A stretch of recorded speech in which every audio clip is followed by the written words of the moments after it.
Hello, Dylan Cummings here for Rollt.Magazin, here with Annabelle Lindsay. Annabelle, how are you? Yeah, I'm doing good. How are you? Yeah, I'm okay, thanks. As mentioned before, I've been very busy, but I'm okay. Annabelle Lindsay is one of the players affected by the IPC ruling, and she's here today to talk about her story. For those that don't know, Annabelle played a high-level in able-body basketball, then suffered an injury, career-ending knee injury, and then found wheelchair basketball in 2017. Is it? Yeah, Yeah, yeah. and has now been told by the IPC that she's not eligible to compete in the Paralympic Games. So she's come here today to tell her story. Annabelle, we'll crack on with the first question. So, just if you could just summarise how you feel at this moment and why you feel this way. It's kind of a mixture of emotions. Like, on this one side, I'm obviously kind of devastated and upset with the decision, and kind of feel like I've put in so much work and made so many sacrifices for essentially, for nothing. So I think in that aspect. But then I've also never felt this is the most stress-free I've felt this entire year, just because I've had this decision weighing on my shoulders for so long and haven't really been able to kind of plan my life and figure out what's next. So it's kind of been a bit of a relief, but also a mixture of disappointment and anger. Yeah, and it's interesting that you say that you feel stress free and that you're looking forward to planning what's next. So, I was going to ask this later on in the interview, but since you mentioned it, I'll mention it now. But um, it seems like you're almost. I don't want to put words in your mouth, but you're almost prepared to sort of move on with that. Yeah, this is the second time this has happened to me, basically. So I had my career-ending injury with able-bodied basketball, and that was quite devastating. And then I found wheelchair basketball, and I honestly trained as much as I could and gave everything I could to the sport and to kind of be the best wheelchair basketballer I can be. And then to have that taken away from me, I think I I need a break. I've had two careers, and it's kind of time for me to move on from being an athlete and focus on my career in advertising and finishing uni and kind of that side of it now. Yeah, and I think it's understandable as to why you would need a break. Obviously it's weighed a lot on you over the last few years. Obviously, with these two decisions, but some would question as to why you're not willing to. Again, I don't want to sound rude or speak out of turn, but some would question as to why you're not willing to fight this decision. I think it's exhausting, to be honest. It's been, during this period, I've seen such a different mindset. Like, I found my mental health has just kind of plummeted, and I've never been like that before. And I just, I don't want to fight it because I'm exhausted from fighting it before, and I don't really see a point.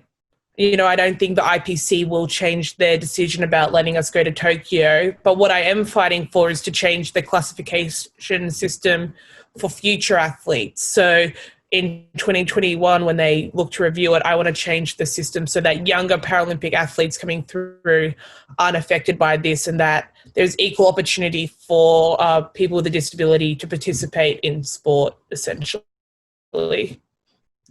Yeah, and you made a couple of interesting points that I just want to follow up on that. So you said that you're exhausted with it all just now, but maybe once you've taken that break, would you be prepared to come back and fight for it? And also, you say that you're fighting for future athletes. If there was a case where the IPC would overturn their decision, would you come back? Um, I'm unsure. To be honest, I think this whole process has unfortunately made me not enjoy the sport and not want to play, just because I've had such a negative experience. And so I think I'd have to play it by ear and kind of see where I'm at in terms of my life, like where I'm at job wise and things like that. Because unfortunately, you can't earn a huge amount of money from playing wheelchair basketball. So, like, as much as I'd love to go to a Paralympics, I just don't know if that stress is worth it at this point. Yeah, and I suppose it just comes down to what you need to do to do what's best for you. And some people will commend you on that, I'm sure, but there will also be some people out there that will think that it's such a shame that a young player like yourself is prepared to move on, essentially. I mean, I think it's not that I want to move on, but I just think the IPC has made this very big decision, and they've made it across all sports. So for them to let us in, they would then also have to let all those other athletes from like wheelchair tennis and rowing and all those other sports back into their sport as well. And I just don't see that happening. And I don't want to kind of keep training and stuff for the slight chance that I may be, be allowed to play, and kind of, I don't want to have that mindset. So I think I just need to focus on what I have in front of me, which is, university and that side of it. And then if wheelchair basketball does become an option, then I'll kind of re-look into it. Yeah. And like I said before, at the end of the day, you need to do what's best for yourself. Again, I was going to ask this later on in the interview, but I don't know if you heard the International Tennis Federation have come to an agreement with the IPC and extended their wheelchair tennis athletes' eligibility past Tokyo. However, the IWBF and IPC haven't come to this agreement. So therefore, wheelchair tennis players that have been deemed non-eligible are allowed to compete in Tokyo, and their eligibility will run out after Tokyo. However, this is not the case for wheelchair basketball. What's your opinion on this? That just doesn't make sense to me. I think there's been one of the main issues with this decision was the timing of it, where we would have essentially found out 3 weeks before going to Tokyo whether we were competing or not. Not only is this unfair to our team, but I think you'd have to do a whole new a qualification in order for it to be fair. Because we, the Australian team, we qualified with 2 ineligible players. Germany's qualified with an ineligible player. And I just think that it's not fair for these teams to go away to an Olympics where they've qualified with ineligible players. I don't think that makes sense to me. Yeah, and I think that's where a lot of the wheelchair basketball community would agree with you there. But did you find? Are you just hearing about? Did you just find out about the tennis situation just now, or have you heard about that before? No, I just heard about that. So that's news to me. Yeah, you did look quite shocked when I told you there. So yeah. Yeah, and I think it sucks because we're kind of stuck in between a political battle between the IPC and the IWBF, and we're the ones getting punished for it. And I think that kind of shows that we maybe are not being allowed that just because of a bad relationship between the two organizations, and it means that players and teams are suffering the consequences of that. Yeah, and that's the point that Joy Johnson brought up in my previous interviews. He really doesn't think it's fair that the athletes are suffering from this, and due to the situation, it's mentally exhausted someone like yourself, and you've just decided to refocus your situation on other things. Yeah, and it happened during a global pandemic of all times. I remember where one of the feedback I was given, I was asked to go see a knee surgeon, and this was during COVID. So I think we went through 17 different surgeons or something, a huge number, till we would find that would even take an appointment from me, just because and we were given a week to get this result back to the IWBF panel, and trying to find an appointment during COVID where they can't even do in-person, things, it added so much stress, and I don't feel like I even got a fair chance to kind of put my case forward just because I wasn't able to see the top surgeons. I had to see whoever was willing to take me, essentially. Yeah, and giving you that such a limited timescale in a global pandemic, really, again, it just really isn't fair on the athletes like yourself. Yeah, and I think even the athletes that came out of it classified still like suffered immensely through this, just because they're suffering from like the stress and the natural stress of a global pandemic, wondering if the Paralympic Games are going to go ahead. And plus they're wondering, am I even classified into the sport? How am I going to see doctors? How am I, constantly waiting for these decisions that are being postponed? So I don't think the mental health of athletes was taken into consideration at all during this whole process. Yeah, and well, that was one of my questions for later on in the interview, but you've answered it as to how it's affected your mental health, and obviously, mental health is such a massive issue with especially young people nowadays. Like, I suffer from it, and I know several other people or loads of other people that suffer from it, and the situation couldn't have helped that improve your mental health. That's for sure. Yeah, I found myself, I like to consider myself quite mentally strong as a would, but I just saw myself slowly kind of unraveling to the point where when I was in America, people were just like, you just need to come home. Like, this is, this was before really COVID hit, and people like, we think it's best that you come home to be with friends and family. And I even kind of developed an eating disorder to kind of try and cope with the stress of everything that was happening, which is why I say I'm doing a mixture of, like, I like that I at least know the decision, because that side of the mental health has been a lot better just to have that decision be made and to be able to kind of plan accordingly. But it definitely played a huge toll on my mental health, and I think my friends and family saw me really suffer because of everything that was happening. Yeah, and I'm really sorry to hear that you suffered from an eating disorder like that. It's obviously not a nice thing to go through. But now that you're back home in Canberra, like, do you feel that you've got the support that you need? Yeah, I've got all my friends and family. I've got the support of psychologists at the Australian Institute of Sport. I'm very well resourced here, which is another reason why, I think it's better to kind of stay here and finish my degree and kind of move on. Yeah.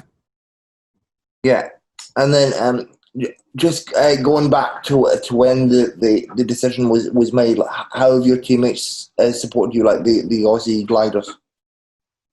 They've been awesome. I think what really does suck is how much the teams have suffered through this as well. So the Australian gliders, we've lost two of our four high pointers, essentially. Like, I started every game at our Paralympic qualifiers. Tish also started some games, and I think to lose two of our 4.5s, which is our main lineup, which is 2 4.5s, a mid-pointer and 2 lows, like, this is going to have a huge impact on the girls. So they've been reaching out and trying to support us the best they can. But, I also really feel for them, and they're obviously quite mad about the decision, and because this has a huge effect on them. And, they now need to figure out, what does the gliders team look like? What do we play like? But they also don't have the opportunity to train together or play together because of a global pandemic. So they're kind of stuck in this, well, how do we know how the new team works, but when we can't train together before the Paralympics? Yeah, definitely. It certainly throws a spanner in the works with the team dynamic and that sort of stuff. So, you mentioned Tisha Shadwell there. I've interviewed her. The interview's now public, and she described wheelchair basketball as her lifeline after she suffered a able-bodied basketball injury, and it's just like, it was honestly like one of the toughest interview I've ever had to read through, and because it's so like relatable. Like, for me, it's a one.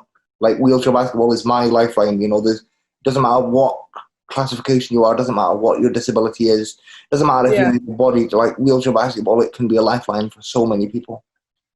Yeah, 100%. And I think that it's just Paralympic sport in general is a lifeline to so many people with a disability. Like it gives people a purpose and kind of brings a bit of normality and community into our life. And the fact that the IPC is limiting the amount of people that get to do that because their disability doesn't fit like one of 10 categories that's so unfair. And I think it's discriminatory, and it's the opposite of inclusive, which is what they're trying to be. So I think that's the big issue that needs to be fixed, just so that everyone has sports is like a fundamental right, in my opinion. And the fact that now kids with disabilities don't have the right to play Paralympic sport, even though they can't play able-bodied sport, like you're just leaving people in this no man's land. And I think that could have big effects on their mental health and physical health, for that matter. Yeah, and when people use that phrase "no man's land," like the case that's most relatable out of all the cases I've come across is the example of yourself. You know, you suffered a career-ending able-bodied injury. You were told by a medical professional you could no longer play able-bodied sport, and then now you're being told that you're non-eligible to play disability sport. Like, to a lot of people, that wouldn't make sense. Yeah, like I don't really have any way to do physical activity except for play in our local national league, which only happens 2 months of the year. So I'm really very limited in I can't participate. Like, I can't go on long walks. I can't do generic things people do to keep fit just because I'm physically unable. And now, I don't know what to do to keep active. Like, I can lift weights, and that's essentially all I'm able to do just because of the lack of options to do adaptive sports where I am. Yeah, well, certainly I hope that you find, I don't know, some other outlet or avenue to keep active and keep healthy and fit. So yeah. Hang on. Yeah. So again, I should have double checked this with you beforehand, but I initially thought, because you were sharing the petition and all that sort of stuff, that this would be a sort of a chance to tell your story. And I don't know, maybe the IPC would view it or whatever. But if you stated earlier that you want to move on, so are you happy to talk about how you acquired your disability and all that sort of stuff? Yeah, I'm moving on. I'm trying to find a better outlook, essentially. I wouldn't say I'm moving on. I would love to get involved in coaching. I would love to set up kind of more wheelchair basketball and adaptive sports opportunities where I am. So I wouldn't say that I'm, leaving the Paralympic world behind. I definitely want to stay involved, but I don't want to kind of dwell on the fact that I'm not able to play, and I would rather find new opportunities. So, and kind of stay involved in different ways. But I guess my story is, so I was an able-bodied athlete from basketballer from the age of 6. I always dreamt of going to the Olympics and representing Australia. And I was that nerdy kid that wore sweatbands and basketball jerseys to school dress-up days. I was the definition of ball is life. If you look at child photos of me, my dog's called Kobe. I've always loved the sport. I always suffered knee injuries throughout my whole career. So I played at a national level and semi-professional level, but I was kind of injured half the season every year just with different knee injuries. And then at the age of 17, I dislocated my knee, which has left me no longer able to run, jump. I can't walk long distances. There are some days every step I take, my knee will pop in and out. Or, so I'm very limited in what I can do physically because of this injury. And I found wheelchair basketball, and it was I could play again and I could achieve everything I've ever dreamt for, but just doing it kind of playing in a wheelchair instead of standing up. So I went from I was meant to go to college for able-bodied basketball, and now I went to UTA for wheelchair basketball. I always wanted to represent Australia. I got to do that for wheelchair basketball. Like, I got to captain my national team playing the sport I love, which is the absolute, like, a childhood dream for me. So kind of like Tish, where wheelchair basketball was that it was a bit of a lifeline. Like, I wasn't ready to give up playing basketball just yet, and it gave me that opportunity to do kind of everything I've always wanted, and it's been the best thing ever. And I've loved being a part of the community, and I love that I've been able to become a disability advocate and meet some of the best people and most inspirational people in the world. So yeah. And like, obviously it's a sad situation with what's happened, but obviously I suppose the positive to take away from it is like the experience that you've had, and obviously it's great to hear that you're still wanting to be involved with the sport in some ways. Yeah, that's fantastic to hear. Yeah, I think, like, I wouldn't change a thing in terms of my getting injured in able-bodied basketball. I'd maybe change getting classed out, but I think just the people you meet in the Paralympic community, and like getting to travel the world and represent my country, and, you know, getting to do talks in Japan and having pillow sponsors and things like that. Like, I got to live my dream for around 3 to 4 years. So that's something that I'll always be grateful for, and I'll always have these friends for life who I've met through the sport. So I think that's really cool. Yeah, and like I say, your story is amazing, and like I suppose in situations like these, you've just got to see the best, the best in every situation, even though the outcomes aren't as always what you would like or what you would want. Yeah, and I think that's how I think it helped my mental health with finding out, and at least I had a long time to mentally prepare for if it didn't go my way, which I think helped quite a bit. And I kind of, not being in COVID and not training, helped with also the transition of not being an elite athlete, because I wasn't able to train. Like, no one was able to train anyway. So I think I at least had that opportunity to adjust to not being an elite athlete anymore, just because of everything going on with COVID.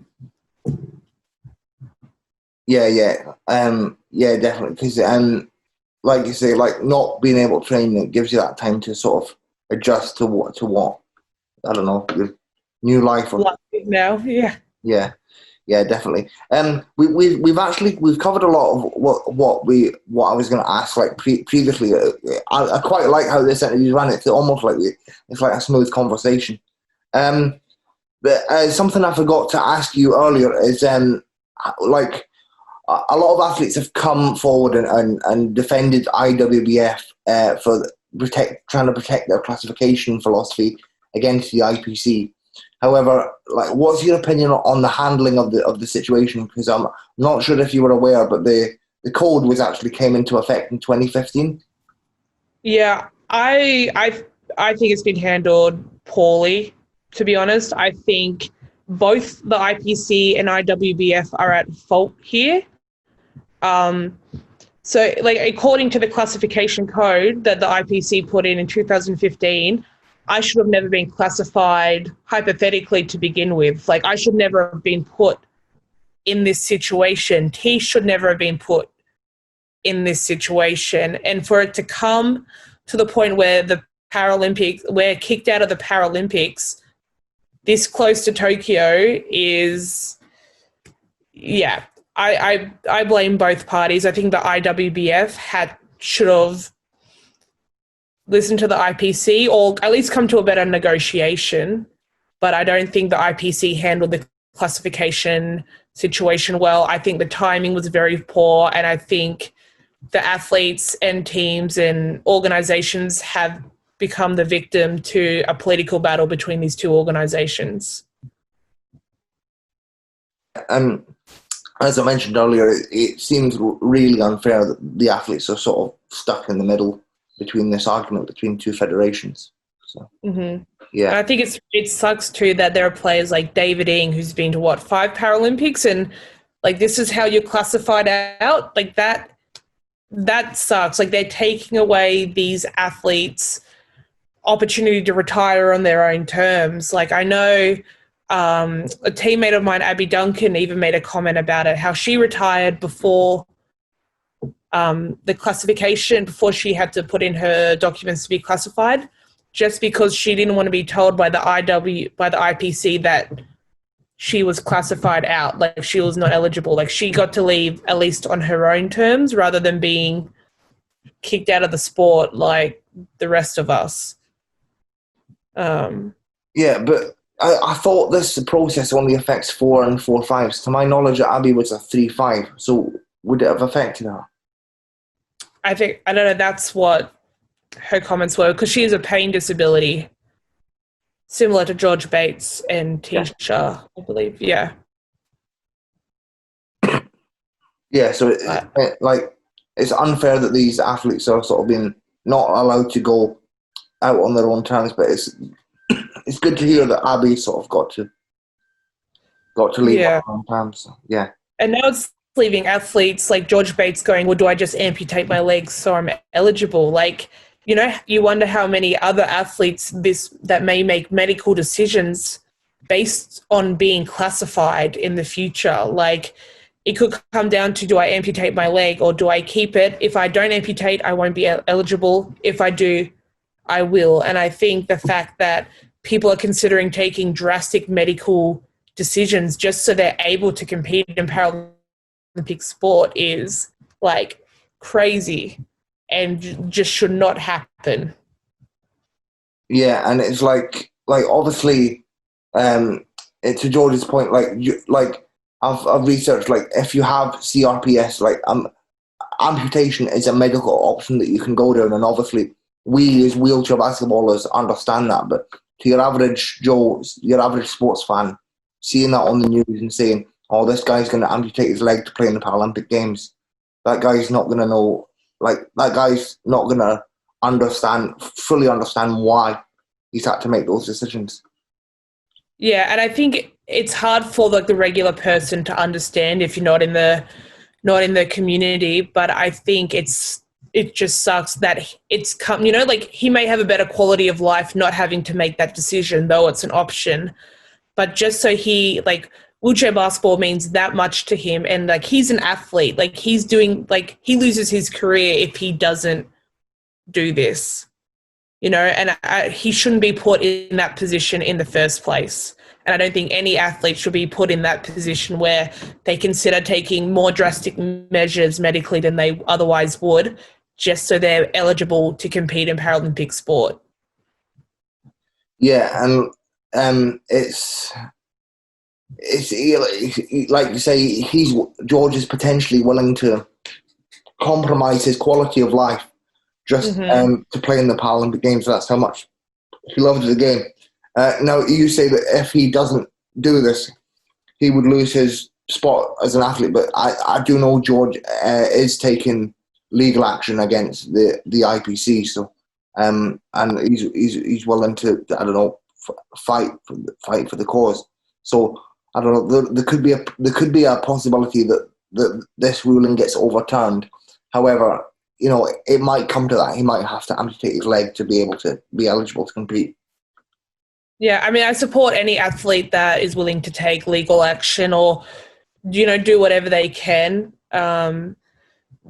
Like sports often is a lot of our lives, and we've dedicated so much to it. And, you know, like wheelchair basketball was a second, you know, I wouldn't say like a second option, but this has been my second career that I've had taken away from me, essentially. So that's why I'm kind of ready to move on. But I 100% understand any athlete that wants to fight and take legal action, and I support them and will continue to fight for this changing classification code by the IPC.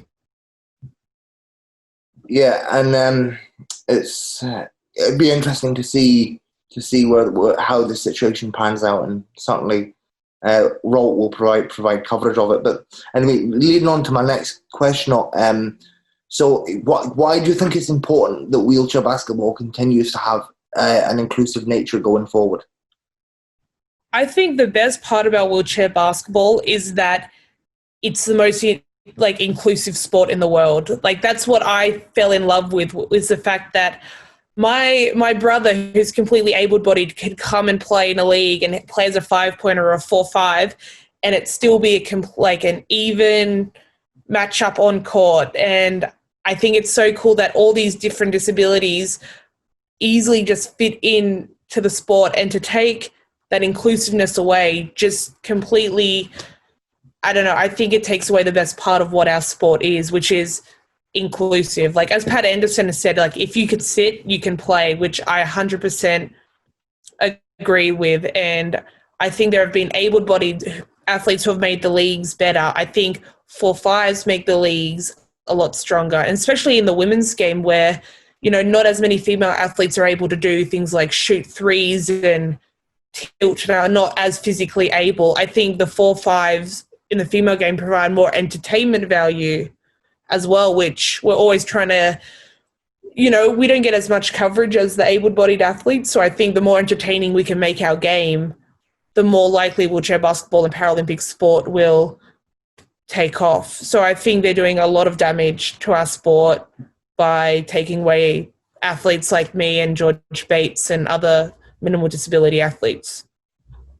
Yeah, definitely. And I think a lot of the wheelchair basketball community would agree with you on that. And this leads me on to my final question. So if you had the chance to speak to the head of the IPC face-to-face, what would you say to them, and how would you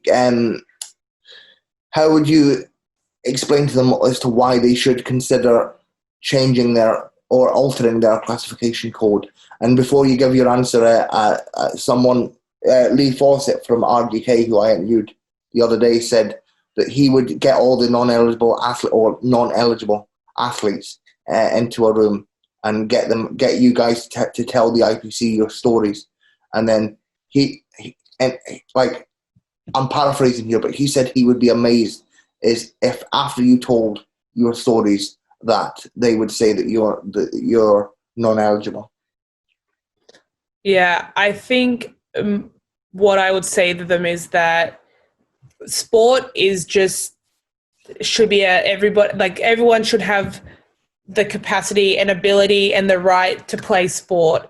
And especially sport does so much for people, not only mentally, but physically. Like, I think it provides so many benefits, and people with a disability, I think it's extra important that they, have that sense of community. They have that, they're able to be physically healthy. They're able to be mentally healthy. They have people, kids with a disability have people to aspire to, and it kind of gives them that sense of hope and kind of shows them that, I'm going to be okay. Like, I can do whatever I want to do in the future. And to limit what disability you need to be able to play in sport, you're damaging the Paralympic movement.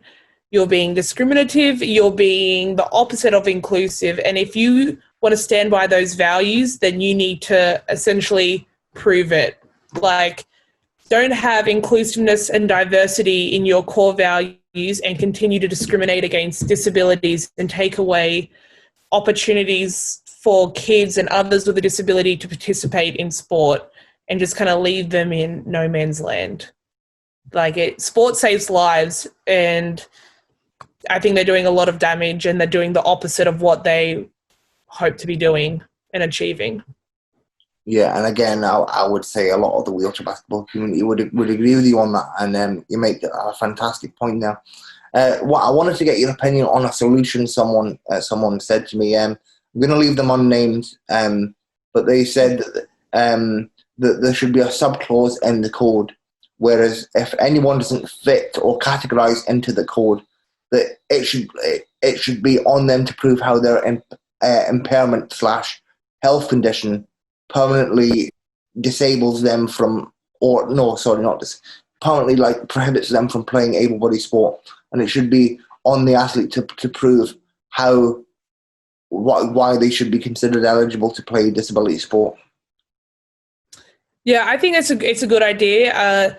I guess you may run into issues of, that's a subjective question of like, I think this affects me, but someone may disagree. Like I've seen a lot of comments about people commenting on me being like, oh, she's just got a knee injury, you should be classed out.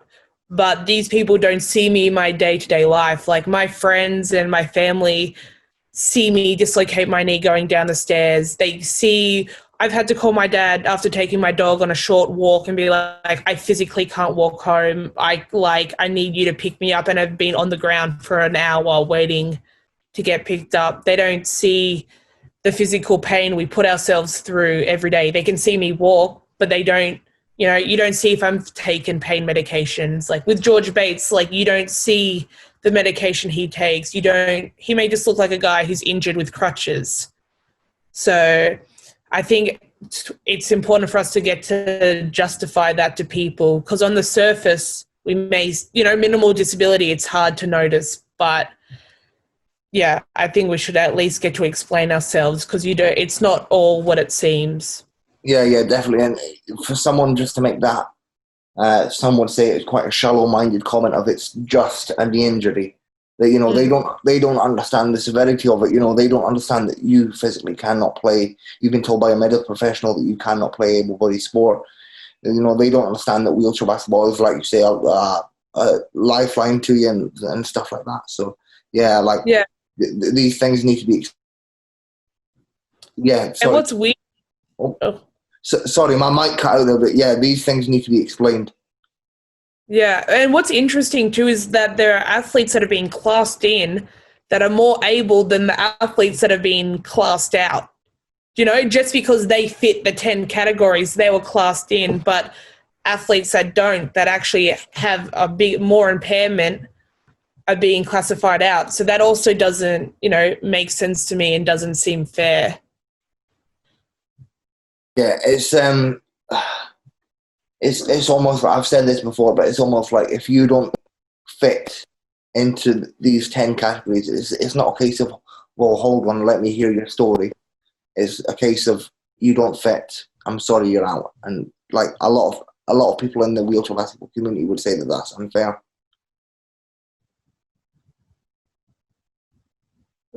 I think your mic's cut out. Oh, yeah, sorry. Did you hear me now?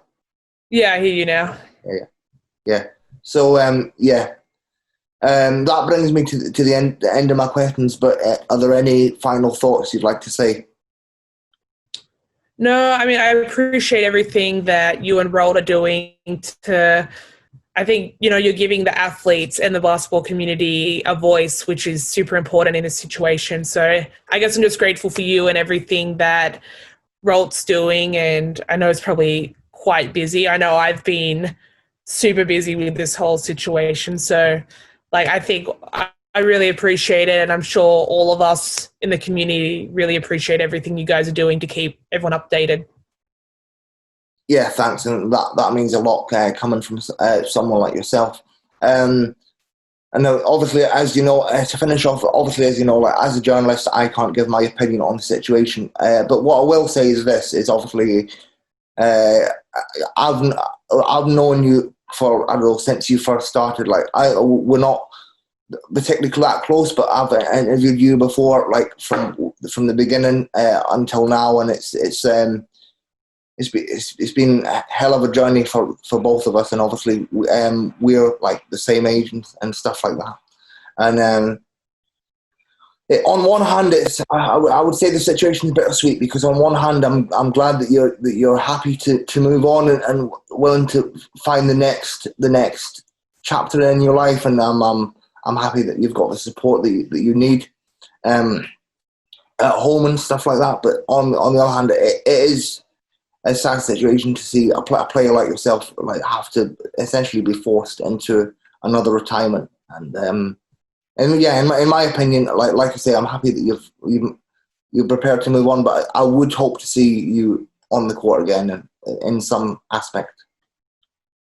Yeah, I appreciate that. I hate that this is kind of the way that things end. No one wants to be told you're kicked out of a sport. essentially. But, you know, like, who knows? Like, hopefully if things resolve, I may be able to get back on court or might do a season in Europe. Like, we'll have to see where life takes me. But, you know, crazy times. Yeah, well, you never know. Like, IWBF Europe announced that the players can still compete in Europe, and I know that you and me are very good friends with Rose Holloman in Gran Canaria, so you never know. You could be enjoying some cocktails in Gran Canaria in the future. So, Rose, if you're hearing this, sign me up. Yeah, Yep. that'd be a fun. I'd definitely come out and watch a few games. Yeah. Oh, like a little reunion with the UTA gals. Love it. Might get dug out there as well. Yeah. Yeah. Like on a holiday. She's living the dream. Yeah. Anyway, once again, thank you very much for doing this, and myself and Rollt will keep in contact with you, and we wish you all the best. And I hope that you continue to get the support that you need, and obviously remain happy in life and find whatever is the next chapter in your life. But yeah, thanks again for doing this. No, thanks for everything. I appreciate it.